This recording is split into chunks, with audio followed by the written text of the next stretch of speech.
नमस्कार मित्रांनो. सिस्केप तर्फे राबवण्यात येत असलेल्या वन्यजीव सप्ताहाचा आजचा हा तिसरा दिवस आहे आणि या तिसऱ्या दिवसाच्या या पुष्पामध्ये आपल्या सर्वांचं मी अविनाश घोलप आपलं मनपूर्वक स्वागत करतो. मित्रांनो, खरं तर मगर म्हटलं की आपल्या सगळ्यांच्याच मनात एक भीती असते आणि स्वाभाविक आहे, कारण ती भीती असण्यामागे अनेक कारण आहेत. कारण लहानपणापासून आपण अनेक पुस्तकांमध्ये मगरीबाबतची जे काही वाचन केलंय ते भीतीदायकच आहे. जे काही गोष्टींमधून ऐकलं ते देखील तितकंच भीतीदायक आहे. आणि एवढंच काय, तर पुढे आपण प्रत्यक्षात अनेक चित्रपटांमधून मगर जी पाहिली ती देखील माणसाला खातानाच बघितलेली आहे. त्याच्यामुळे माणूस खाणारा प्राणी म्हणूनच एवढीच आपल्या सगळ्यांमध्ये मगरीची एक ओळख आहे. परंतु ही जी भीतीची ओळख आहे, ती भीतीदायक ओळख कुठे हाच काल सिस्केप तर्फे या अभियानाच्या अंतर्गत जे मगर सर्वेक्षण राबवण्यात आलं होतं त्याचं प्रत्यक्ष अनुभव काल आपण सागर सरांच्या तोंडून तो ऐकलेलाच आहे. परंतु तो अनुभव जरी ऐकलेला असला तरी प्रत्यक्षात ज्यावेळी सिस्केप तर्फे एखादं मगर बचाव कार्य केलं जातं त्यावेळी ते बचाव कार्य करत असताना त्यांना कोणत्या प्रकारच्या अडचणी येतात, त्या आव्हानांना ते सामोरं जातात, किंवा ते बचाव कार्य करत असताना त्यांना वेगवेगळी जी आव्हानं येतात त्या आव्हानांवर ते कशा प्रकारे मात करतात, या सगळ्याच प्रश्नांची उत्तर आज आपण त्याच बचाव कार्यात सहभागी होणाऱ्या सिस्केपचे जे आहेत त्यांच्याकडूनच ऐकणार आहोत. आणि त्याच्यासाठी खास आपल्यासोबत गप्पा मारण्यासाठी या ठिकाणी उपस्थित आहेत श्री चिंतन वैष्णव. खरं तर तुमच्यापैकी बऱ्याच जणांना चिंतन वैष्णव नाव ऐकून माहिती असतील, बऱ्याच जणांनी त्यांना जवळून पाहिलेलंही असेल. त्यांच्याबद्दल सांगायचं झालं तर त्यांनी बेसिक माउंटेनिंगचा कोर्स केलेला आहे आणि सिस्केप संस्थेतली एक टेक्निकल एक्सपर्ट म्हणून त्यांच्याकडे बघितलं जातं. सिस्केप तर्फे ज्या अनेक मोहिमा राबवल्या जातात, गिर्यारोहणाच्या मोहिमा राबवल्या जातात, त्यांचा त्यामध्ये चांगला सहभाग असतो. आणि विशेष सांगायचं म्हणजे त्यांच्याबद्दल की आंबेनळी मधली जी दुर्घटना होती किंवा अगदी महाडमध्ये आता नव्याने घडलेली जी तारीख गार्डन इमारत दुर्घटना होती त्यामध्ये बचाव कार्यामध्ये देखील सिस्केपच्या वतीनं चिंतन वैष्णव यांनी फार मोलाचं काम केलेलं आहे. पक्षी निरीक्षण असेल, कासव संवर्धन असेल, अशा अनेक मोहिमांमध्ये त्यांचा प्रत्यक्ष सहभाग असतो. आज त्यांना आपण भेटणार आहोत. चिंतनजी, आपलं मनपूर्वक स्वागत.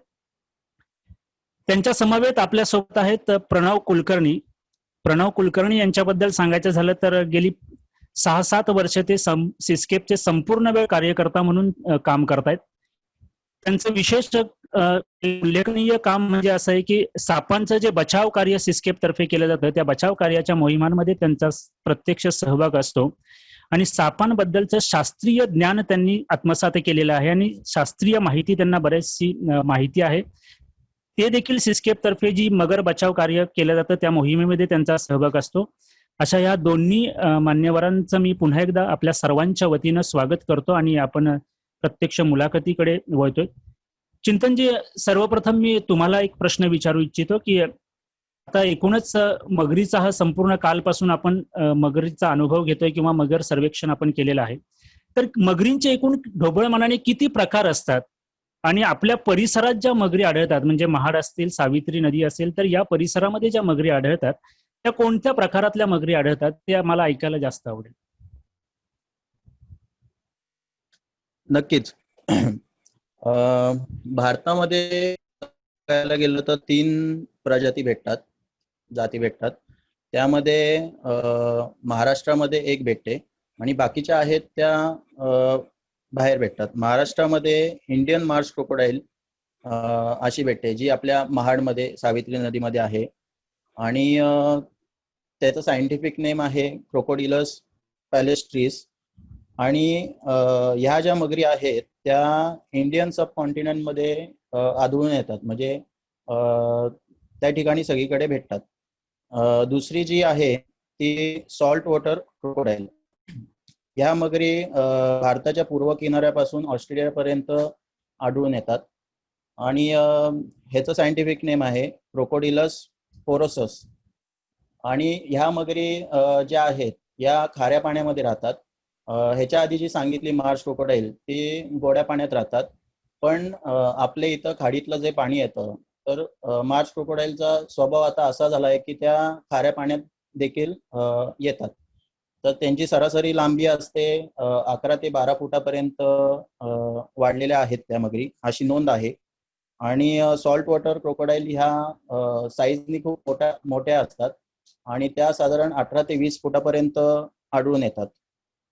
तिसरी जी आहे ती घरियाल. ह्या ज्या क्रोकोडाईल आहेत त्या चंबल नदी, महानदी किंवा नेपाळमधील काही नद्या या ठिकाणी आढळतात. त्याचं सायंटिफिक नाव आहे गॅव्हिएलिस गॅंजेटिकस म्हणून आहे. ह्या पण मगरींची लांबी साधारण 17 ते 18 फुटापर्यंत आतापर्यंत असा रेकॉर्ड आहे. म्हणजे जे आपल्याकडे सावित्रीच्या पात्रात ज्या प्रामुख्याने मगरी आढळतात त्या घरियाल या कोणत्या प्रकारातल्या आहेत? त्या मार्श क्रोकोडाईल या प्रकार आहेत. प्रणवजी, मी आपल्याला विचारू इच्छितो की या ज्या एकूण सगळ्या जे चिंतननी जे मगरींचे प्रकार सांगितलेले आहेत, ह्या सगळ्या मगरींचं सरासरी आयुष्यमान किती असतं? म्हणजे साधारणतः किती वर्ष त्या जगतात?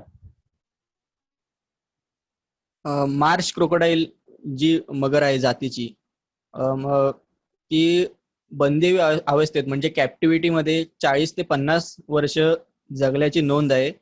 आणि सॉल्ट वॉटर क्रोकोडाईल म्हणजेच खाऱ्या पाण्याची मगर आणि घरियाल ही पण 40, 50 किंवा 60 असे एवढ्या वर्ष जगल्याची बंदी अवस्थेमध्ये नोंद आहे. पण निसर्गामध्ये मगरीचं आयुष्य किंवा कुठल्याही वन्य प्राण्याचं आयुष्य आपण सांगू शकत नाही, कारण ते त्यांना जेव्हा ते लहान असतात, पिल्लं असतात, तेव्हा बरेच शिकारी असतात. त्यामुळे ते जास्ती त्यांचं आयुष्य आपण अंदाज लावू शकत नाही किंवा एवढा 40 किंवा 50 वर्ष सलग एकाच मगरीचा अभ्यास माणूस करणं तसा कठीण असतो. त्यामुळे बंदी अवस्थेतूनच आपण मगरीचं आयुष्यमान हे सांगू शकतो. धन्यवाद. मला पुढचा प्रश्न असा विचारायचा आहे की साधारणतः गेले मागच्या काही वर्षांपासून आपण बघितलं तर मगरींचं मानवी वस्तीतलं त्यांचा सहवास किंवा तिथे मानवी वस्तीत मगरी सर्रासपणे आपल्याला बघायला मिळतात किंवा आढळतात. तर मग मानवी वस्तीत येण्यामागे मगरींचं काही ठोस कारण आहे का, की काय येत असतील त्या मानवी वस्तीमध्ये? काय सांगू शकाल याबद्दल? मगरी ह्या मानवी वस्तीत येण्याची अनेक कारणं आहेत. गेल्या अनेक वर्ष असे मानवी वस्तीत आलेल्या मगरी आपल्या संस्थेने सिस्केपने सुरक्षितरित्या पकडून नदीमध्ये सोडले आहेत. तर त्यातलं एक कारण म्हणजे पूर येणे. बऱ्याच वेळेला पावसाळ्याला काय होतं की पूर येतो किंवा नदीचा प्रवाह खूप जास्ती असतो, फोर्स असतो. तर अशा प्रवाहात मगरी टिकू शकत नाहीत. तर मगरी ज्या नदीच्या बाजूला जे छोटे छोटे पाण्याचे डबके आहेत किंवा इतर झरे आहेत किंवा शहराला लगत नाले असतील जिथे प्रवाह कमी असतो, अशा नाल्यांमध्ये शिरतात. तसेच भात शेती किंवा अगदी मानवी वस्तीत बिल्डिंगच्या पार्किंगमध्ये किंवा अशा काही ठिकाणांमध्ये शिरू शकतात. तर हे एक कारण झालं. त्याचबरोबर जेव्हा मगरींचा ब्रीडिंग सीझन येतो म्हणजे विणीचा हंगाम उन्हाळ्यामध्ये, तर अशा वेळेला मगरी नर ज्या मगरी असतात त्या मादीच्या शोधात लांबपर्यंत प्रवास करू शकतात. तर अशा वेळेला जमिनीवरनं ते बऱ्याच वेळेला प्रवास करता करता एखाद्या मानवी वस्तीत शिरतात. मादा मगरी जी असते फिमेल, तर ही अंडी देण्यासाठी एक जागा शोधण्यासाठी बराच फिरते. अशा वेळेला ते चुकून एखाद्या मानवी वस्तीत येऊ शकते. त्याचबरोबर ज्या मोठ्या मगरी असतात, नर मोठ्या मगरी असतात, त्याच्यापेक्षा इतर ज्या छोट्या मगरी असतात त्यांना त्यांच्याशी अग्रेसिव्ह होतात व त्या ब्रीडिंग काळामध्ये, आणि अशा वेळेला त्या मगरी नाईलाजाने तो भाग सोडून मानवी वस्तीत शिरू शकतात. त्याचबरोबर उन्हाळ्यामध्ये नदीचा बराच भाग असतो तो सुकतो, त्यातलं पाणी आटतं. तर अशा वेळेला ते जास्ती पाणी जिथे परमनंट वॉटर सोर्स असेल अशा ठिकाणी जातात. तर अशा काही कारणांमुळे मानवी वस्तीत सतत मगरी आढळून येतात. अशा मगरी जर आढळल्या तर त्यांना सुरक्षितरित्या पकडून योग्य त्या ठिकाणी सोडण्याचं काम सिस्केप संस्था अनेक वर्ष करत आहे. नक्कीच प्रणवजी, खरं तर सिस्केपनी आजपर्यंत बऱ्याच वेळा मगरींचं बचाव कार्य किंवा मगरींचं रेस्क्यू केलेलं आहे. आणि महाड किंवा इतर आपल्या परिसराचा विचार केला तर प्रामुख्याने पुराच्या पाण्यामुळेच मगरींचं मानवी वस्तीत येणं जास्त वाढलेलं आहे असं म्हणायला काही हरकत नाही. पण मग ज्यावेळी प्रत्यक्षात या मगरी मानवी वस्तीत येतात आणि तुम्हाला रेस्क्यू करायचा असतो, तर मग तो रेस्क्यू कसा केला जातो, म्हणजे ते आम्हाला किंवा आमच्या या सगळ्याच प्रेक्षकांना ते ऐकायला जास्त आवडेल की तो रेस्क्यू तुम्ही नक्की कसा करता. नक्कीच. पहिली गोष्ट म्हणजे मगर जी आहे, मग तिन्ही जातीच्या मगरी ज्या भारतातल्या आहेत, Marsh crocodile, salt water crocodile आणि घरियाल, या तिन्ही मगरी शेड्यूल 1 मध्ये येतात वन्यजीव कायद्याच्या ह्याच्यात. याचा अर्थ असा आहे की त्यांना वाघा इतकं महत्व दिलं जातं, तर त्यामुळे कुठलाही व्यक्ती मगरीला मारू शकत नाही किंवा सामान्य व्यक्ती मगरीला मारू शकत नाही किंवा पकडू शकत नाही. मग अशा वेळेला ज्या मगरी मानवी वस्तीत येतात त्यांना कोणीही कुठलीही व्यक्ती जाऊन पकडू शकत नाहीत, तर त्यावेळेला आपल्याला खात्याला कळवावं लागतं आणि वन खात्याची परवानगी असेल, वन खातं सोबत असेल, तरच पहिली गोष्ट म्हणजे आपण ती रेस्क्यू करू शकतो. बरेच वेळेला मगर मानवी वस्तीत आली की तिला रेस्क्यू करायची किंवा पकडायची गरज पण लागत नाही. तिला तिचा मार्ग दाखवला नदीकडे जायचा तर ती स्वतःहून जाऊन नदीत शिरते. पण असे काही प्रसंग आहेत, जसे की तुम्ही या फोटोमध्ये बघू शकता की एका घराच्या पार्किंगमध्ये दारामध्ये मगर आली आहे आणि तिला कुठे जायला वाट नाही. तर अशा काही अडकलेल्या मगरी असतात, तर त्यांना रेस्क्यू करावं लागतं. मगर ही तशी सगळ्यांना माहिती आहे की तिच्या पाठीवर चांगलं कवच असतं, दणकट असते. हे आपल्याला सगळ्यांनाच माहिती आहे. ती खूप स्ट्रॉंग प्राणी असतो हे सगळ्यांना माहिती आहे. पण तितकाच तो प्राणी नाजूक पण असतो. त्यामुळे रेस्क्यू करताना आपल्याला स्वतःची काळजी घ्यावीच लागते. त्याचबरोबर मगरीला इजा होणार नाही, तिला हानी पोहोचणार नाही किंवा तिला रफ हँडल केलं जाणार नाही ह्याची काळजी करावी लागते. आता मगर पकडताना कुठे अडकले, काय प्रसंग आहे, त्याप्रमाणे प्रत्येक रेस्क्यू वेगवेगळा असू शकतो. थोडक्यात सांगायचं झालं तर पहिले मगरीच्या तोंडामध्ये दोरखंड टाकून तिला एका ठिकाणी स्टेबल केलं जातं.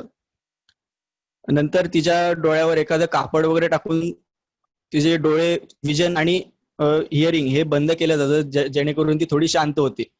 त्यानंतर जी टीम आहे ती साईज प्रमाणे 2 जण, 3 जण किंवा 4 जण, हे एक जण मगरीच्या तोंडावर बसून तिचं तोंड रिस्ट्रेन करतो. 2 जण पुढचे पाय, मागचे पाय आणि एक जण शेपूट असे पकडतो. बऱ्याच वेळेला आपण टीव्हीत बघतो की मगर जेव्हा पकडायची असते तेव्हा एक 7-8 जण एका मगरीच्या अंगावर जाऊन उडी मारतात. तर असं करताना मगरीला इजा होऊ शकते. मगरीचा पाठीवरचा भाग जरी कडक असला तरी पोटाचा भाग खूप नरम असतो आणि तिच्यावर जेव्हा एखादा व्यक्ती बसतो रेस्क्यू करण्यासाठी, त्यावर वजन टाकून चालत नाहीत. वजन टाकून जर एखादा व्यक्ती बसला तर तिच्या पोटाला इजा होऊ शकते, याची काळजी घ्यावी लागते. आणि त्याचबरोबर जे व्यक्ती मगर रिस्ट्रेन करतायत त्यांच्या टीमचं एक कोऑर्डिनेशन चांगलं पाहिजे, म्हणजे सगळे एकदाच सोबत मगरीवर बसतील असं. तर हा थोडक्यात रेस्क्यू कशी केली जाते ह्याचा प्रसंग. धन्यवाद प्रणवजी. प्रणवजी, तुम्ही मगाशी म्हटलात की रेस्क्यू असताना एखाद्या मगरीला जखम होऊ शकते किंवा एखादी मुळातच मगर जखमी मगर आपल्याला रेस्क्यू करावी लागत असेल की तिला एखादी इजा झालेली असेल. मग अशा वेळेस चिंतनजी आपण काय करता, म्हणजे जर एखादी जखमी मगर जर का आपल्याला आढळली तर तिच्यावर आपण उपचार कशा पद्धती करतो?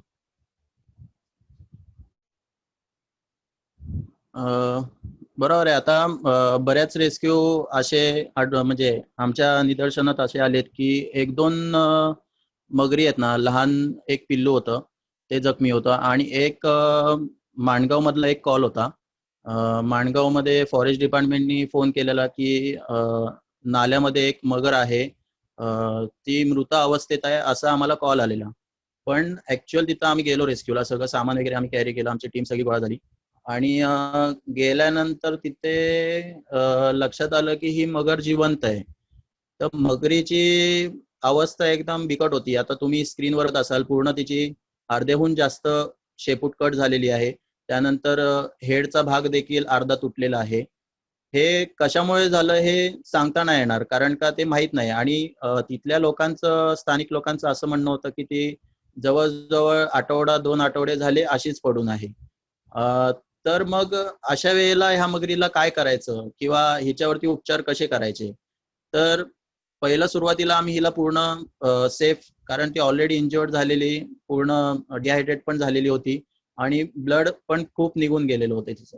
त्यामुळे ती अग्रेसिव्ह नव्हती, शांतच होती.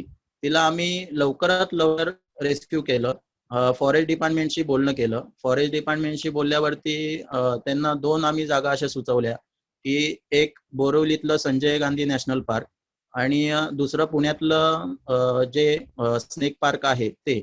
तर तिथे त्यांच्या इथे उपचार वगैरे चांगल्या प्रकारे होतात आणि ते ऑफिशियल असल्यामुळे वन खात्याकडनं ते लगेच तिथे जाऊ शकतं.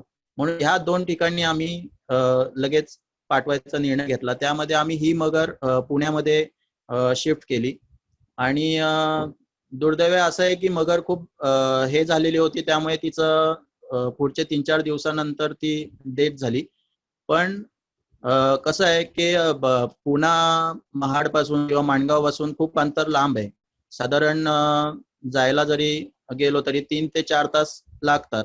मुंबई देखील तेवढंच लांब आहे. बोरिवली म्हणजे एकदम मुंबईतलं शेवटचं टोक. तर तिकडे देखील जायला खूप टाइम लागतो. तर आपल्या रायगड जिल्ह्यामध्ये महाडमध्ये किंवा रायगड जिल्ह्याचं जे इंटरवड असेल किंवा माणगाव असेल, या माणगावच्या पट्ट्यामध्ये काहीतरी रिसर्च सेंटर झालं पाहिजे, जे की गव्हर्नमेंट असलं तरी चालणार आहे, प्रायव्हेट असलं तरी चालणार आहे, जेणेकरून लवकरात लवकर मगरीचा प्राण वाचला पाहिजे किंवा अन्य प्राण्यांचे प्राण वाचले पाहिजे. असंच आहे. पण हे असे आम्ही रेस्क्यू करतो. नक्कीच चिंतनजी, खरं तर तुम्ही खूप छान हा विचार मांडलेला आहे की आज रायगड आणि एकूणच महाड किंवा आजूबाजूच्या परिसराचा विचार केला तरी इथे एखादं उपचार केंद्र होणं फार गरजेचं आहे. निश्चितपणे त्याला कुठेतरी चालना मिळेल, आपल्या सिस्केपच्या कामातून त्याला कुठेतरी एक गती येईल अशी आपण अपेक्षा ठेवूयात. आणि तुम्ही मगाशी असा एक मुद्दा मांडलात की या मगरीला खरं तर तुम्ही पुण्यात पाठवलेत किंवा बोरिवलीला पाठवता, पण जनरली जेव्हा तुम्ही एखाद्या मगरीचं बचाव कार्य करता त्यावेळी सर्रासपणे त्या मगरी कुठे सोडता, किंवा आपण सापाचं रेस्क्यू केलं तर त्यांच्या मूळ अधिवासात आपण त्यांना सोडत असतो, तसं मगरींचं आपण काय करतो, त्यांना नक्की कुठे सोडतो आपण? आता जे मगरी फ्लड आल्यावरती ज्या शहरांमध्ये येतात आणि एकदा पाणी ओसरून गेल्यावरती ते जे आढळतात, म्हणजे गटारांमध्ये असतील किंवा बिल्डिंगच्या पार्किंग असतील, अशा मगरींना आम्ही जवळ जेवढं जितकं जवळ नदीच्या सोडता येईल तितक्या जवळ सोडतो. अजून एक असं असतं की मगरी जेव्हा फ्लड येतो, म्हणजे पाणी नदीला भरतं, त्यावेळेला पाण्याचा प्रवाह खूप जोरात असतो. तर त्यावेळेला मगरी ह्या आउटसाईडला जायचा खूप चान्स करतात. म्हणजे छोट्या छोट्या जिथं स्ट्रीम्स असतात, छोटी डबकी असतात, तिथे जायला बघतात. तर तिथे गेल्यानंतर काही दिवसांनी मग तिथलं पाणी निघून जातं, मग त्या मगरी तिथे राहतात किंवा शेतामध्ये राहतात. तर नंतर मग कॉल येतात आम्हाला की शेतामध्ये मगर आहे, या डबक्यामध्ये मगर आहे किंवा ह्या तलावामध्ये मगर आहे.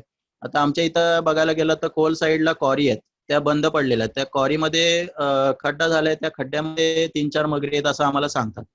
मग त्या तिथे का येतात, तर त्यांचा जेव्हा विणीचा हंगाम असतो, जेव्हा ब्रीडिंग सीझन असतो, त्यावेळेला फिमेल म्हणजे मादा मगर जी असते ती जास्त करून पिल्लांना आउटसाईडला घेऊन जायचं बघते, जेणेकरून पिल्लं तिची पुढे जास्त त्यांची वाढ होईल आणि कॉम्पिटिशनला पण कोणी नसेल. आता ह्यांच्यामध्ये पण खूप कॉम्पिटिशन असते. आता जर त्या नदीच्या प्रवाहात थांबल्या तर जे दुसरे नर असतात मगर ते पिल्लांना मारायला येतात. असं ऑब्झर्वेशननी दिसून येतं की मारायला येतात किंवा हुसकावून लावतात. प्लस त्यांना प्रवाहात असल्यामुळे जास्त चांगल्या प्रकारचं फूड भेटत नाही, मासे मारायला भेटत नाही किंवा दुसरं काही अजून खात असतील ते भेटत नाही. तर ते आउटसाईडचा एरिया चॉईस करतात आणि ते निघून जातात. तर मगर ही फक्त पाण्यातच राहत नाही, ही जमिनीवर देखील येते आणि ऑब्झर्वेशन थ्रू आम्हाला असं लक्षात आलंय की मगर ही 2-2 ते 2.5 किलोमीटर पण चालत जाऊ शकते. आता आमचा एक मसळ्यामधला रेस्क्यू आहे. तर सेम कॉरी होती, कॉरीमध्ये मगर होती आणि त्या कॉरीमधनं आम्ही मगर ती रेस्क्यू केली. त्यानंतर आम्ही सर्च केलं पूर्ण की ही कुठनं आली असेल मगर. तर आम्ही मॅपवर आजूबाजूला नदी कुठली आहे वगैरे आम्ही बघितलं. तर साधारण आम्हाला ते 4 ते 7 किलोमीटर 5 किलोमीटरच्या अंतरावरती ती मगर म्हणजे नदी होती, तर एवढं ती वॉक करून आलेली होती, चालत आलेली आणि तिथे येऊन थांबलेली. तर अशा वेळेला आम्हाला परत काय करावं लागतं की ती उचलून घेऊन जाऊन परत नदीत सोडायला लागतं. किंवा मग बहुतेक वेळा आम्ही असं करतो की जर ती जागा वापरण्यात नसेल किंवा तलाव वापरण्यात नसेल किंवा कॉरीतली ती जागा वापरण्यात नसेल, तर आम्ही स्थानिक लोकांना तिथे आवाहन करतो की मगर आहे इथे, तुम्हाला काही प्रॉब्लेम नसेल तर ती राहू दे. तिचं ते ती इथं सेटल झाली, तिला फूड देखील आहे, तिला कॉम्पिटिशन नाहीये. तर असं आम्ही सगळं करतो. चिंतनजी, खरं तर आम्ही तुमच्याबद्दल खूप अर्थात चांगलं ऐकलेलं आहे. तुमच्याकडे खूप चांगले आव्हानात्मक असे काही अनुभव आहेत आणि त्यातला एक मगरीचा देखील खूप छानसा अनुभव तुमच्याकडे आहे, जो तुमच्यासाठी तर आव्हान होताच, पण आमच्या सगळ्यांसाठी तो रोमांचकारी असू शकतो. आम्हाला तो तुमच्या तोंडून ऐकायचा आहे की तुमचा एखादा असा आव्हानात्मक अनुभव आम्हाला सांगितला तर खूप चांगलं होईल.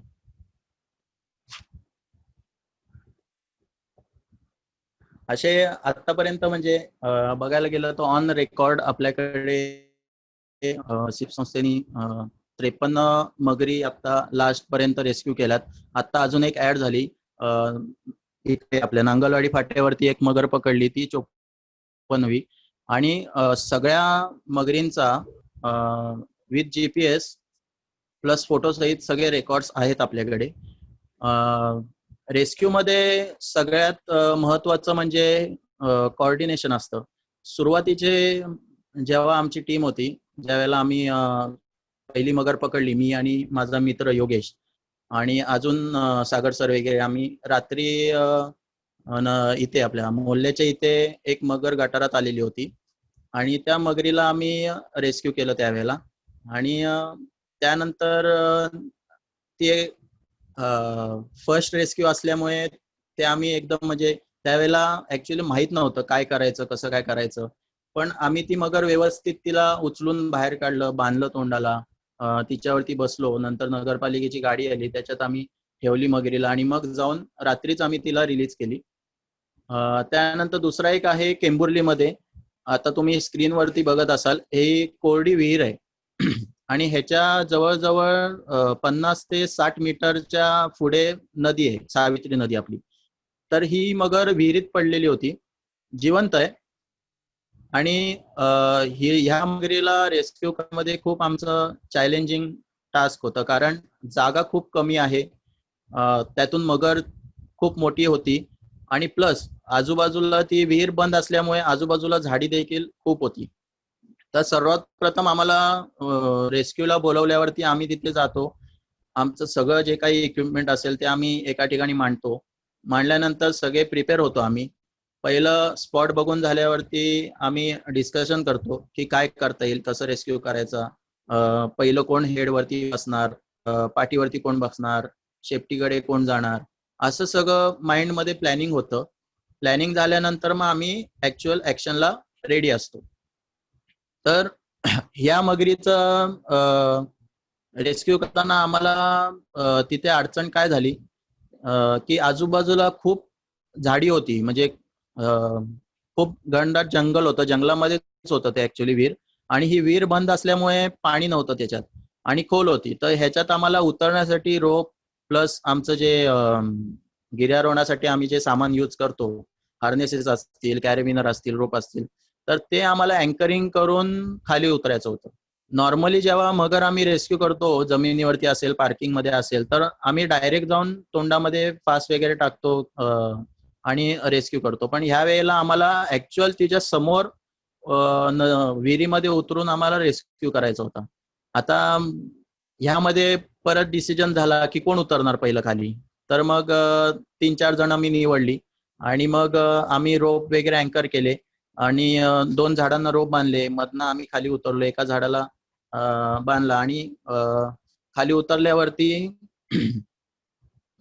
मगरीने जबडा ओपन केला आणि वरून जी साईज दिसत होती की आहे मोठी ही, पण जेव्हा खाली विहिरीत उतरल्यावर खरंच असं वाटलं की ही जर 2 पावलं चालली तर डायरेक्ट पुढ्यातच येईल पायाजवळ.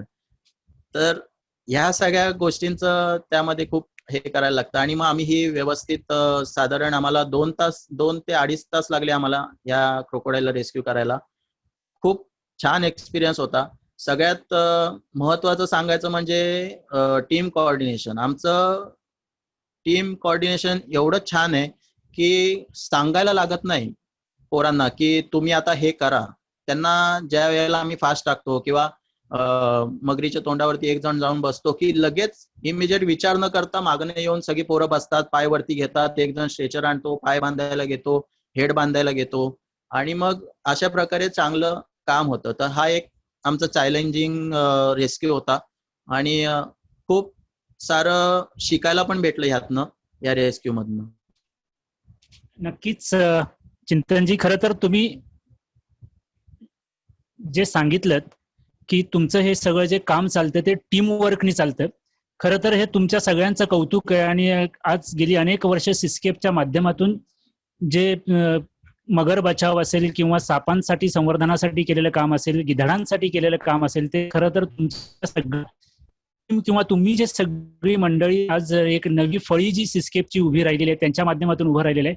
आणखीन एखादा अनुभव तुम्ही मगाशी म्हटलात की 2 अनुभव असे होते, तर आणखीन एखादा अनुभव आम्हाला सांगितलं तर खूप बरं होईल. हा, आणखीन एक म्हणजे आता हे जे आहे ते शेत तलाव आहे. म्हणजे हे प्रायव्हेट आयलंड आहे. म्हणजे आपल्या इथे जे मनोहर चोपडे काका आहेत त्यांचं हे आयलंड आहे आणि हे तेलंगे साईडच्या इथे पुढे एक छान आयलंड आहे. तिथे ह्या मगरी आलेल्या होत्या. आम्हाला सुरुवातीला फोनवरती असं सांगण्यात आलं की ह्याच्यामध्ये एकच मगर आहे. तर आम्ही स्पॉटवरती पोचलो. तिथे स्पॉटवरती पोचल्यावरती आम्हाला पहिली सुरुवातीला पाणी खूप होतं. आम्ही त्यांना सांगितलं की मोटार लावून पहिलं पाणी सगळं काढायला लागेल, त्यानंतर आम्हाला बघायला लागेल मगरीची साईज किती आहे काय. मोटार लावल्यानंतर पाणी आम्ही पटापट काढायला सुरुवात केलं. पहिली सुरुवातीला आम्हाला एकच मगर पाण्यावरती आलेली होती, ती दिसली. ठीक आहे बोललो, एक मगर आहे, एका दिवसात आपलं रेस्क्यू होईल आणि आपण जाऊ लवकर. पाणी जसं कमी झालं तसं आम्हाला अजून एक हेड दिसलं वरती की ही दुसरी मगर आहे. म्हणजे 2 मगरी तरी आहेत. त्यानंतर बोललो ठीक आहे, मग आता बराच वेळ झालेला जायला ओसरायला. तर साधारण 9 वगैरे वाजले रात्रीचे. नंतर मग आम्हाला तिथे वस्ती करावी लागली. वस्ती करून बोललो, आमचा निर्णय झाला की आपण अर्ली मॉर्निंग सकाळी छान उजेडात आपण रेस्क्यू करूयात. मग नंतर सकाळी आमच्यातला एक मित्र गेला, चिराग म्हणून आहे, तो गेला आणि तिथं त्यांनी जाऊन बघितलं की किती आहेत. तर अक्षरशः त्या ताडपत्रीवरती अजून 3 मगरी बसलेल्या होत्या. म्हणजे आधीच्या 2 आणि या 3, म्हणजे टोटल 5 मगरी तिथे ह्या छोट्याशा पॉन्ड मध्ये होत्या. तर आम्हाला अजून खूप आनंद झाला की एवढ्या मगरी एकाच टायमाला आम्ही कधी रेस्क्यू केलेला नव्हता आणि तो देखील आमच्यासाठी एक्सपिरियन्स खूप नवीन होता. तर आम्ही 1 बाय 1 जशी साईज असेल तशी आम्ही साईज निवडून मगर वरती घेत होतो आणि रेस्क्यू करत होतो. या 5 मगरींचा आमचा छान रेस्क्यू झाला. 2 दिवसाचा आमचा रेस्क्यू होता. त्यानंतर आम्ही घरी परतलो आणि साधारण 15 दिवसानंतर पुन्हा फोन आला आम्हाला त्यांचा की अहो आम्हाला परत अजून एक मगर त्यामध्ये दिसते. तर मग आम्ही बोललो ठीक आहे, येऊ आम्ही रेस्क्यूला आणि गेलो. गेल्यावरती आम्ही परत पाणी खाली करायला सांगितलं त्यांना आणि बघितल्यावरती परत 2 मगरी त्या आम्हाला मोठ्या दिसल्या. 2 मगरी दिसल्यावरती आम्ही बोललो 2च आहेत तर आता पटकन आपण रेस्क्यू करू. तर पूर्ण त्या मगरी 2 आम्ही उचलून बाहेर आणल्या आणि नंतर पूर्ण पाणी खाली झाल्यावरती आम्हाला तिथे 8 पिल्लं भेटली छोटी छोटी. मग कदाचित ही यातली एक मेल असू शकतो किंवा एक फिमेल असू शकते आणि बाकीची 8 पिल्लं. म्हणजे पहिल्यांदा जेव्हा रेस्क्यूला गेलो त्यावेळेला तिथे 5 मगरी भेटल्या. त्यानंतरच्या जेव्हा रेस्क्यूला गेलो त्यावेळेला 8 मगरी, म्हणजे 8 छोटी पिल्लं आणि 2 मोठ्या, अशा टोटल या छोट्याशा पॉन्ड मध्ये 15 मगरी आम्ही रेस्क्यू केला. तर एवढा छान, म्हणजे पोरांना पण तेवढा छान एक्सपिरियन्स आला आणि आम्हाला देखील आला. नक्कीच खरं म्हणजे एका ठिकाणी तुम्हाला जवळपास 15 मगरी बघायला मिळणं किंवा त्याचं बचाव कार्य करायला मिळणं हे खरं तर हा खूप छोटा आकडा नाहीये, खूप चांगला समाधानकारक आकडा आणि तेवढ्या मगरींना योगदान दिलेलं आहे. प्रणवजी, खरं तर तुम्हाला हा मला प्रश्न विचारायचा आहे की एकूण आपण बघतोय की सावित्रीच्या नदीमध्ये खूप मगरी आढळतात. बऱ्याचशा वृत्तपत्रांमधून आपण बातम्या वाचतो की सावित्रीला मगर मिठी पडलेली आहे. अनेक सोशल मीडियावर देखील अनेक व्हिडिओज आपण बघतो की सावित्रीच्या पात्रात किती मगरी आहेत. तर काय कारण असू शकतं? म्हणजे सावित्रीच्या पात्रात एवढ्या मोठ्या प्रमाणात मगरी आढळण्यामागे काही शास्त्रीय कारण आहे का? काय सांगाल तुम्ही? सावित्री नदीमध्ये अनेक मगरी आढळून येतात. बरेच लोक हायवेला मगर बघायला खूप गर्दी करतात. पण आम्ही मागच्या वर्षी सावित्री नदी लगत जी सगळी गावं आहेत त्या गावांमध्ये जाऊन जे मासेमारी करणारे लोक आहेत, भोई लोक आहेत किंवा कातकरी लोक आहेत, त्यांचे आम्ही इंटरव्ह्यू घेतले आणि त्यांच्याकडून माहिती घेतली. तर त्यांच्याकडनं असं लक्षात येत आहे की ह्या मगरी ह्या नदीमध्ये आज नाही आल्या किंवा ह्यांची एवढी संख्या इथे आज नाही झाली, तर ते खूप वर्षापासून ह्या नदीमध्ये त्यांचा वावर आहे. त्यांच्या लहानपणापासून त्यांनी काही त्यांचे अनुभव सांगितले, त्यांच्या मगरींसोबतच्या गोष्टी सांगितल्या. त्याच्यावरनं लक्षात येते की खूप आधीपासून ह्या मगरी ह्या नदीमध्ये आहेत. सावित्री नदीमध्ये अनेक वेगवेगळ्या प्रकारचे मासे आहेत, मोठ्या प्रकारचे मोठ्या साईजचे मासे आहेत, त्याचबरोबर खेकडी आहेत. असं मुबलक अन्न या नदीमध्ये उपलब्ध आहे, त्यामुळे ते एक कारण आहे या नदीत मगरींचा वावर असण्याचा. त्याचबरोबर महाड शहर लगत जे काही चिकन किंवा मटनचे दुकान आहेत, ते लोक त्यांचं जे काही वेस्ट असतील, स्किन असेल किंवा ते सगळे नदीमध्ये डंप करतात. तर ह्यांच्या वेस्टनी पण मगरी कदाचित आकर्षित होऊ शकतात. तर हे देखील एक कारण असू शकतं. तर थोडक्यात सांगण्याचा उद्देश असा की जे वेगवेगळे व्हिडिओ येतात की महाडमध्ये मगरींची संख्या अचानक वाढली किंवा अचानक एवढ्या मगरी आल्या, तर त्या मगरी काय आज आल्या नाहीत, ते फक्त व्हिडिओ आज समोर आली त्यामुळे आपल्याला असं वाटतंय. त्या मगरी अनेक वर्षांपासून इथेच आहेत आणि इथले जे स्थानिक लोक आहेत ते अनेक वर्षांपासून त्या मगरींसोबत राहत आलेत. नक्कीच म्हणजे महाडची जी काही अनेक वैशिष्ट्य आहेत किंवा महाडचे जे वेगवेगळं वैभव आहे, तर त्याच्यातलं मगर हे सुद्धा एक वैभवच आहे असं म्हणायला हरकत नाही. एवढ्या मोठ्या प्रमाणात महाडमध्ये मगरी बघायला मिळतात आणि खरं तर ही वन्य जीव संपत्ती आहे आणि ती संपत्तीचं तुम्ही सगळेजण इतक्या प्रामाणिकपणे जतन करताय, ही देखील तितकीच कौतुकास्पद गोष्ट आहे. पण तरी सुद्धा असं होतं की जनरली मगर म्हटली की भीती वाटतेच आणि त्यातून ती मानवी वस्तीत जर का मगर आली तर नक्कीच भीती वाटते. तर मग अशा वेळेस चिंतनजी मला तुम्हाला विचारायचंय की एखादी मगर मानवी वस्तीत आली आणि तुम्हाला एखादा कॉल केल्यानंतर तुम्ही तिथे पोहोचेपर्यंत म्हणजे बचाव पथक तिथे पोहोचेपर्यंत एक प्राथमिकता म्हणून नक्की काय करावं? मग तिथल्या लोकांनी किंवा तिथल्या नागरिकांनी नक्की कोणती भूमिका घ्यावी, काय करावं, काय सांगाल तुम्ही? सुरुवातीला मानवी वस्तीत मगर आल्यावरती असं होतं की खूप गडबड होते. मगर आल्यावरती लोकांना वाटतं की पहिलं मी तिथे जावं, बघावं मगर कशी आहे, तिच्यासोबत सेल्फी घ्यावा. तर आणि हे चालतं, म्हणजे सेल्फी वगैरे बरेच लोक घेतात, पण त्यांना किती सांगायचं सांगून की घेऊ नका किंवा जाऊ नका. शेवटी ॲनिमल आहे, तो रेप्टाईल्स आहे, कधीही काही म्हणजे त्यांच्या स्वभावाचा आपण अंदाज लावू शकत नाही. त्यांच्या मनात काही आलं की ते काही करू शकतात. तर सर्वात प्रथम जेव्हा आम्हाला रेस्क्यूचा कॉल येतो की अशा अशा ठिकाणी मगर आहे, तर त्यावेळेला आम्ही सुरुवातीला आम्ही त्यांना सांगतो की जेवढं शक्य होईल तेवढं तुम्ही तिथे गर्दी करू नका, टॉर्च मारू नका. आम्ही त्यांना सांगतो की शक्यतो एखादा माणूस असा ठेवा की तिच्यावरती नॉनस्टॉप तो लक्ष ठेवून राहील, कुठे मुवमेंट करते, कुठे जाऊन थांबले. आणि दुसरी गोष्ट, आरडाओरडा करू नका, लहान पोरांना जवळ घेऊन जाऊ नका. ह्याचं आम्ही आव्हान तिथे करतो. प्लस आम्हाला तिथे गेल्यावरती रेस्क्यू करताना पण बरेचसे अडथळे येतात. म्हणजे एखादा रेस्क्यू असेल शहरामधला, स्पेसिफिक शहरामध्ये जेव्हा आम्ही रेस्क्यू करतो त्यावेळेला क्राऊड खूप असतं. आमच्यासोबत वन विभागाचे सगळे अधिकारी असतात, सगळे साहेब लोक असतात, पण त्यावेळेला देखील तिथे क्राऊड असतं. तर ते क्राऊड हँडल करण्यासाठी खूप प्रॉब्लेम होतो.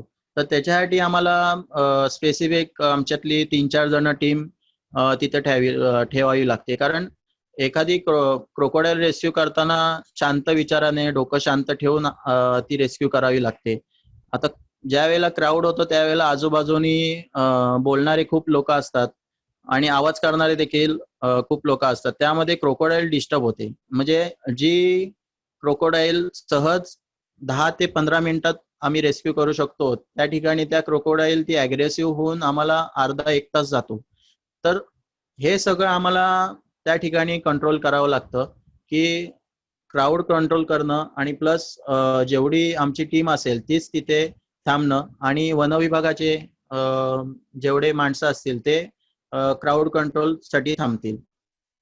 त्यामध्ये जिथे कुठे रेस्क्यू येतो आम्हाला, म्हणजे आतापर्यंत जेवढे रेस्क्यू केले यामध्ये आम्हाला वनविभागाचं खूप सहकार्य आहे आणि त्यांची नेहमी आम्हाला साथ असते.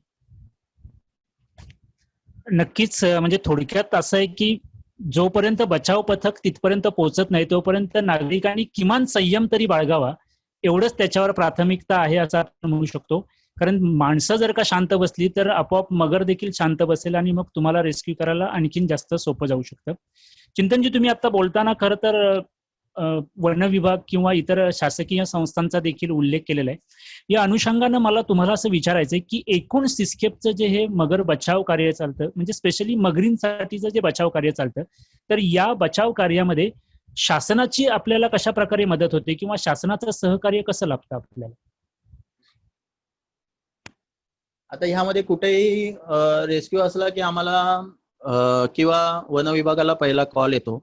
आता आपल्या इथलं महाड मधलं जे रेंजर ऑफिसर आहेत प्रशांत शिंदे म्हणून, ते खूप छान सहकार्य करतात आम्हाला आणि त्यांना कधी म्हणजे कितीही वाजता, रात्री आम्ही 3 वाजता देखील फोन लावला तरी ते ताबडतोब आम्हाला गाडी अवेलेबल करून देतात आणि आम्हाला ते घेऊन जातात जिथे काय कुठे रेस्क्यू असेल तिथे.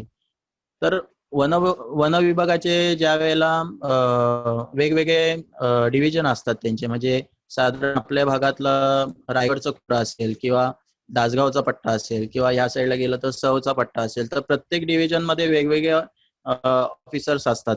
त्यानंतर वन विभागासोबतच आम्हाला नगरपालिकेचं देखील खूप सहकार्य होतं यामध्ये.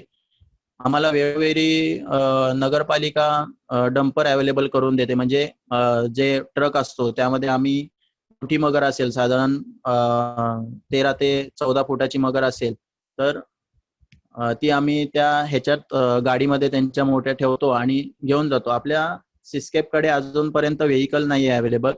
मग ह्यासाठी वन विभागाची एक प्रायव्हेट गाडी आहे झेनॉन म्हणून, ती आम्हाला अवेलेबल करून देतात. जर ती नसेल तर आम्हाला नगरपालिका अवेलेबल करून देते. यामध्ये खूप मला सांगावंसं वाटतंय की यंग जनरेशन पुढे येते. म्हणजे आत्ताचे बघायला गेलं तर महाड शहराच्या नगराध्यक्षा मॅडम स्नेहलताई जगताप यांचं देखील आम्हाला खूप सहकार्य असतं. प्रत्येक गोष्टीत खूप मदत असते. आत्ताचं जे वन्यजीव सप्ताह चालू आहे यामध्ये देखील त्यांचं खूप सहकार्य आहे. कालच्या क्रोकोडाईल सर्वेसाठी देखील त्यांनी नगरपालिकेकडनं आम्हाला 2 बोटी आणि इंजिन अवेलेबल करून दिल्या, लाईफ जॅकेट अवेलेबल करून दिले. हे नगरपालिकेकडनं आम्हाला सगळं मिळालं. तर ह्यांच्या सगळ्यांचा सपोर्ट असतो त्यामुळे हे सगळं शक्य होतं. म्हणजे आम्ही व्यवस्थित काम करू शकतो आणि आमचा फोकस एवढाच असतो की प्राणी वाचला पाहिजे आणि एखादा जीव वाचला पाहिजे, एवढंच. नक्कीच खरं तर शासनाच्या मदतीशिवाय एवढं मोठं काम उभं करणं देखील तसं अवघडच आहे. शासनाकडे जी काही तुटपुंजी साधन सामुग्री आहे त्याच्या माध्यमातून का होईना पण ते तुम्हाला इतकं चांगलं सहकार्य करतात, ही नक्कीच कौतुकाची आणि अभिमानास्पद गोष्ट आहे. आणि मला एक आणखीन एक प्रश्न चिंतनजी तुम्हाला विचारायचा आहे की खरं तर मगर म्हटली की जनरली सगळ्यांना भीती असते. मी मगाशी म्हटल्याप्रमाणे भीती तर ती राहणारच आहे, पण ही भीती बाळगू नये किंवा याच्यासाठी आपण सिस्केपने जे वेगवेगळे उपक्रम तर केलेलेच आहेत. कालचा मगर सर्वे हा देखील त्याचाच एक भाग होता, ती भीती घालवण्याचा. पण तरी सुद्धा ही भीती नाहीशी व्हावी, सामान्य माणसाच्या मनातली ही भीती नाहीशी व्हावी म्हणून आपण काय सांगाल?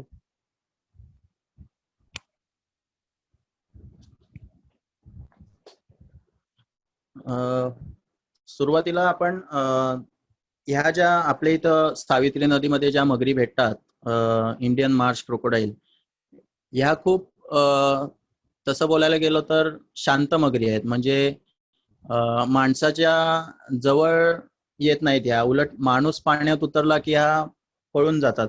आता तुम्ही स्क्रीनवरती जरी बघत असाल तरी ही मगर बाहेर आलेली आणि त्याच्या बॅक साईडला माणसं आहेत तिथे बसलेली. म्हणजे लोकांना देखील मगरींबद्दल एवढं हे आहे, माहिती आहे. म्हणजे जे रेग्युलर मच्छीमारी करतात त्यासाठी ते जाळे वगैरे टाकायला नदीमध्ये उतरतात, ते देखील बिंदास उतरतात. म्हणजे जिथे आम्हाला रेग्युलर आम्ही जेव्हा नाईट काउंटिंग साठी जातो, क्रोकोडाईल काउंट हा आम्ही रात्रीचा घेतो. ज्या वेळेला आम्ही बॅटरी मारतो त्यावेळेला त्या डोळे चमकतात आणि चांगला ऍक्च्युअल जो काउंट असतो त्यावेळेला तो आम्हाला भेटतो. तर नाईट ज्या भागांमध्ये जास्त प्रमाणात मगरी दिसतात त्याच भागांमध्ये हे मासेमारीसाठी देखील उतरतात. आणि असे फोटोग्राफ देखील आमच्याकडे आहेत की अगदी 10 ते 15 फुटावरती मगर वरती आले आणि त्याच्याच बाजूला माणूस आहे, पण काही होत नाही. लोकांच्यात आता हळूहळू अवेअरनेस व्हायला सुरुवात झालेत. लोक जुन्या विचारांचे होते आधी, पण आता नवीन विचार आलेत, नवीन गोष्टी आम्ही देखील लोकांसमोर सोशल मीडियाच्या माध्यमातून आणि कॉलेजेस शाळांमध्ये जाऊन स्लाइड शो घेतो. तर ह्या माध्यमातून आम्ही देखील अवेअरनेस खूप करत असतो की ह्या मगरी शांत आहेत, काही करत नाहीत. तर ह्याच्यातनं खूप चांगलं नक्कीच खरं तर म्हणजे एक आणखीन आनंदाची किंवा समाधानाची गोष्ट अशी आहे की इतक्या मोठ्या प्रमाणात इथे मगरी आपण बघतोय, पण कुठचीही अशी जीवितहानी आपल्या परिसरात झालेली आहे असं आपण कधी ऐकलेलं नाही. ही नक्कीच तुमच्या सगळं ऐकल्यानंतर असं वाटतं की ही नक्कीच समाधानाची बाब आहे. आणि तुम्ही म्हटलात त्याप्रमाणे की सोशल मीडिया खरं तर आज खूप मोठ्या प्रमाणात त्याचा सगळीकडेच वापर केलेला दिसतो. मी आजच्या या वेबिनारच्या माध्यमातून जी सर्व मंडळी आज या वेबिनारला उपस्थित आहेत, मी त्यांना देखील एक विनंती करतो की आपणही सिस्केपचं जे फेसबुक पेज आहे, इंस्टाग्राम पेज आहे, त्याला फॉलो करा. सिस्केपच्या ज्या वेगवेगळ्या ऍक्टिव्हिटीज आहेत तुम्हाला स्क्रीनवर दिसतंय, तिथे तुम्ही बघू शकता.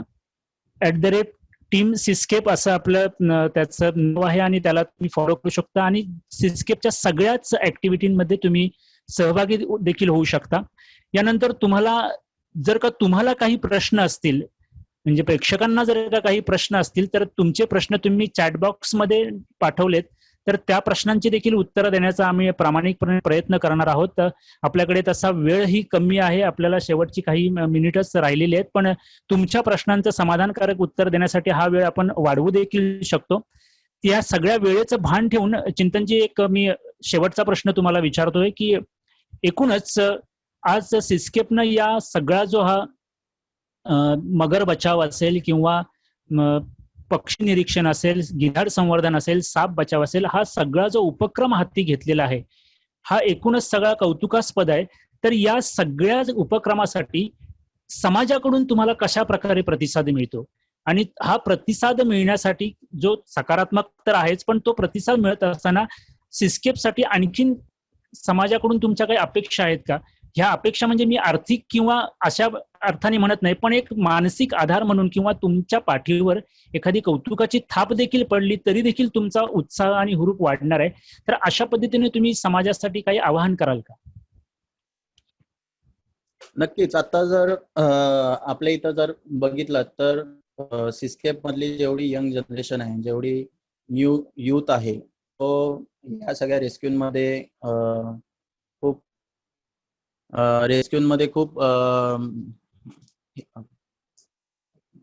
ऍक्टिव्ह असतो.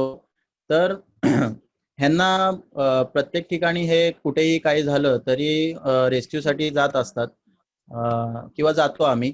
तर ह्याच्या मागे आम्हाला महाड शहरातनं देखील खूप चांगला पाठिंबा भेटतो आणि प्लस आमच्या सिस्केपचे जेवढे सिनियर लोक आहेत यांचा देखील आम्हाला पाठिंबा असतो. त्यामुळे आम्हाला पुढे जाऊन काम करण्यात खूप यश मिळतं आणि अशाच प्रकारे छान आमचं काम चालू असतं. नक्कीच खरं तर समाजाचा सकारात्मक प्रतिसाद हाच आपल्या सगळ्यांची एक वेगळी ऊर्जा आहे आणि त्या ऊर्जेवरच आपण काम करतो. गेली अनेक वर्ष आपण ज्या गिधाड संवर्धनामध्ये असेल, पक्षी निरीक्षणामध्ये असेल, सापांमध्ये असेल, जी वेगवेगळी कामं केलेली आहेत, ते काम आम्ही वृत्तपत्रातून, बातम्यांमधून, टीव्हीवरून नक्कीच बघत असतो. आणि त्या वेळेस आमचा देखील ऊर अभिमानानं भरून येतो, की आपण महाडकर ज्या पद्धतीने हे सगळं काम करताय, ते एकूण समाजाला किंवा इतर लोकांना देखील प्रेरणादायी आहे. आणि याच्यात आणखीन एक मुद्दा इथे आपल्या चॅटबॉक्समध्ये असा आलेला आहे, की महाड बाजारपेठेत असणाऱ्या लोकांना या मगरींचा जास्त प्रमाणात धोका असतो. तर त्याबद्दल तुम्ही काय सांगाल? म्हणजे त्यांना असा एक प्रश्न आलाय, की तो बाजारपेठेतल्या लोकांना जास्त धोका आहे. तर प्रणवजी, आपण काय सांगाल त्याबद्दल? जसं मगाशी चिंतननी सांगितलं का आपल्या इथल्या आहेत त्या मार्श क्रोकोडाईल जातीच्या मगरी आहेत. ह्या मगरींचं मूळ खाद्य मासे किंवा इतर जलचर प्राणी आहेत. त्यामुळे ते माणसाला अन्नाच्या स्वरूपात बघत नाहीत किंवा माणसावर अटॅक करायला येत नाहीत. जोपर्यंत कुठला व्यक्ती त्याला मगरीला डिवचत नाही तोपर्यंत ह्या मगरी काही करत नाहीत. बाजारात राहणारे जी लोक आहेत ते अनेक वर्षांपासून महाडची जी बाजार आहे त्याच्या मागेच लागून नदी आहे. तर बाजारातले लोक अनेक वर्षांपासून मगरींसोबत राहत आहेत. मगरी हल्ला करत नाहीत हे त्यांना देखील माहिती आहे. त्यामुळे त्यांच्या मनात पण फारशी त्याबद्दल भीती नाहीये. तर मगरींपासून बाजारातल्या लोकांचा बचाव कसा करावा, तर ह्या अग्रेसिव्ह नाही येत, त्यामुळे ते बचावचं हे येत नाही. धन्यवाद प्रणवजी. खूप छान प्रकारे आपली ही मुलाखत झाली. खूप चांगले तुम्ही उत्तरं दिलेत. आमच्या मनात ज्या अनेक शंका होत्या त्या शंकांना तुम्ही खरं तर खूप चांगला असं उत्तर देऊन आमची देखील मनातली भीती तुम्ही घालवलेली आहे. यानंतर मी या वेबिनारसाठी जे या ठिकाणी प्रेक्षक उपस्थित आहेत त्यांना मी सांगू इच्छितो, की आपल्यापैकी जर का कोणाला स्व इच्छेने सिस्केप संस्थेचं मेंबर व्हायचं असेल किंवा सभासद म्हणून काम करण्याची इच्छा असेल, तर नक्कीच तुम्ही आमच्या संस्थेशी किंवा संस्थेच्या कोणत्याही सदस्याशी आपण संपर्क साधू शकता. आणि आपला व्हॉट्सअपवर देखील आपण आपला मेसेज टाकून या सिस्केपच्या एकूणच सगळ्या उपक्रमामध्ये आपण सहभागी होऊ शकता. खूप चांगल्या प्रकारची ही आपली चर्चा झाली. खूप सकारात्मक अशी चर्चा झाली आणि लोकांनी देखील खूप चांगल्या प्रकारे आपलं ही चर्चा ऐकून आपला हा उत्साह किंवा आपल्याला ही प्रेरणा दिलेली आहे. यानंतर मी सागर सरांना विनंती करेन की सर, आपण या एकूण मुलाखतीच्या अनुषंगानं आपलं मनोगत थोडक्यात आपण या ठिकाणी सांगा आणि आमच्या सगळ्याच प्रेक्षकांना आपण देखील थोडंसं एक मार्गदर्शन करावं अशी मी तुम्हाला विनंती करतो.